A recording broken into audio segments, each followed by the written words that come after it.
Hi guys! Nandito tayo sa Independence. Baby, what's that called? Independence Day. So, itutur ko kaya sa amin nakuhang hotel. Kasi napakaganda niya. Mura lang. At kung pupunta kayo sa Michigan, so itong kuhain yung hotel, napakaganda at homey. Diba? Papakita ko sa inyo. Ayan yung door niya. Diba? Ito yung CR. May kitchen. They have a hot water. O, diba? Bongga. Ang bongga ng kitchen. Pwede dito long term and short term. Kaya may independent stay. O, yan. Pwede siyang long term and short term. Tapos meron siya dito light. Ayan o. O, diba? Ito yung aming dinner later. Tapos may utensils. Ang bongga! I wanna live here! Diba? Pwede ka magluto rito. Merong kalan, stove. Meron silang exhaust. Merong microwave. Ang laki ng microwave, no? Shit, ang ganda. Ano pa? Merong mga kawali rito. Ano to? Pot holder. Diba? Tapos yung ref. May ref. O, diba? Ang bongga ng ref, no? Nagana lahat. May free wifi. At may TV. Diba? O. As one bed. Ang ganda ng bed, no? Ito yung view niya sa labas. Pakita ko sa inyo, guys. Chineng! Oh. Doon kami nag-i-stay dati sa Country Inn. Pero ngayon, dito na kami nag-stay. Ayan yung truck na ginagamit namin. Ayan o. Yung truck na ginagamit namin. Diba? Ang ganda, no? Nakikita lang namin yung truck. Tapos, ito yung bed namin. Ang ganda, no? Tapos, meron silang table. Merong closet. Ay, pepe ka. Closet niya. O, diba? Ang pinakagusto ko rito yung ano, yung kitchen. I love the kitchen. It's very static. It's very homey. I don't know how to explain. And then, this is the heater and AC. Diba? Ang ganda, oh.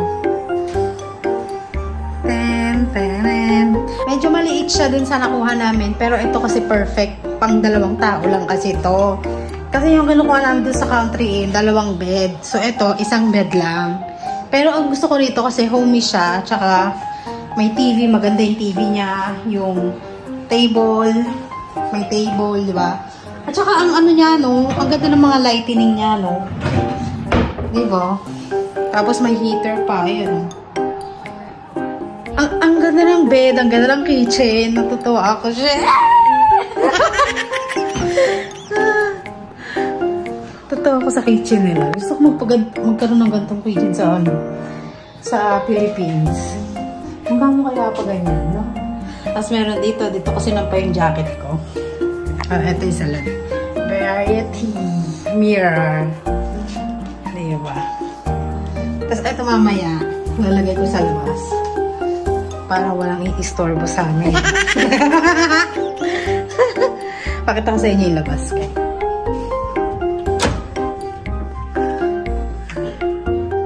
Ayan ang labas niya. Diba? Full carpet. Tapos yung door niya. Oh, meron ano. Oh.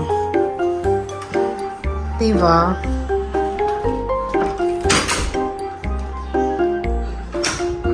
Lock natin. Diba ang ganda? Baby, how much again? $128 stay. 1 day lang dito sa stay na to. Pero i-rate ko na siya ng 5 star. Kasi ang ganda nyo. Kaya lang dito, walang breakfast. Lambot na ng bed. Gagandaan ako sa mga lighting niya. Kasi parang pang aesthetic talaga. Mga painting, diba? Diba? Ganda, no? Hindi siya ganun kalakihan, pero sakto na siya sa amin. Gusto ko to, dito na lang kami lang mag-i-stay. Kaya lang kasi dito, wala silang parking na ano, na for truck. Eh, truck ang gamit namin eh. Wala siyang parking sa truck. Ewan ko lang kaya lang doon kasi kami nag-parking sa may ano, sa may tapat ng restaurant. So, diyan namin nilagay yung ano, yung big truck. Okay lang naman siguro yata. Wala na. Kasi yung big, yung big restaurant na yan, wala na, sarado na. So, pwede na siguro mag-park. Ang sarap mahigo. Shit. Ang sarap. Sarap na naman yung tulog nito, mamay. Pabaya, papakita ko sa inyo yung CR kasi nagsi-CR pa si Paper. Pakita ko sa inyo yung CR, mamay. Ito yung bathroom. Tanan! Diba ang laki? Oh. Pwede ka maglaba rito.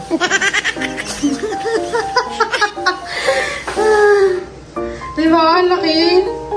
Ang laki niya, oh. Sa $128, diba? Dito na kayo mag-stay. Parang exhaust, light, bathtub, hot and cold shower. Wala lang bidet dito kasi Amerika, diba? Hindi naman ano, meron silang hair dryer. O, diba? Wala lang talagang bidet kasi ito gamit ko. Walang bidet kasi hindi sila ang gamit nila pag nagsi-CR, tissue lang. So, ayan. Ganda, no? Dito na kami lagi mag-i-stay. Thank you, Jim. So, ayan na. Kakain na po kami ng aming dinner. It's already 6:03 na ng gabi. Pero, maaga pa rin sa kanila. Di ba? May araw pa rin. Diba? 10. Guys, kung mag-stay kayo sa Independence Stay, dito na kayo mag-stay. Yeah. I love this hotel. Thanks for watching, guys, and I hope you like this. And next time when you are looking at a hotel, try the Independence Stay in Michigan. Thank you.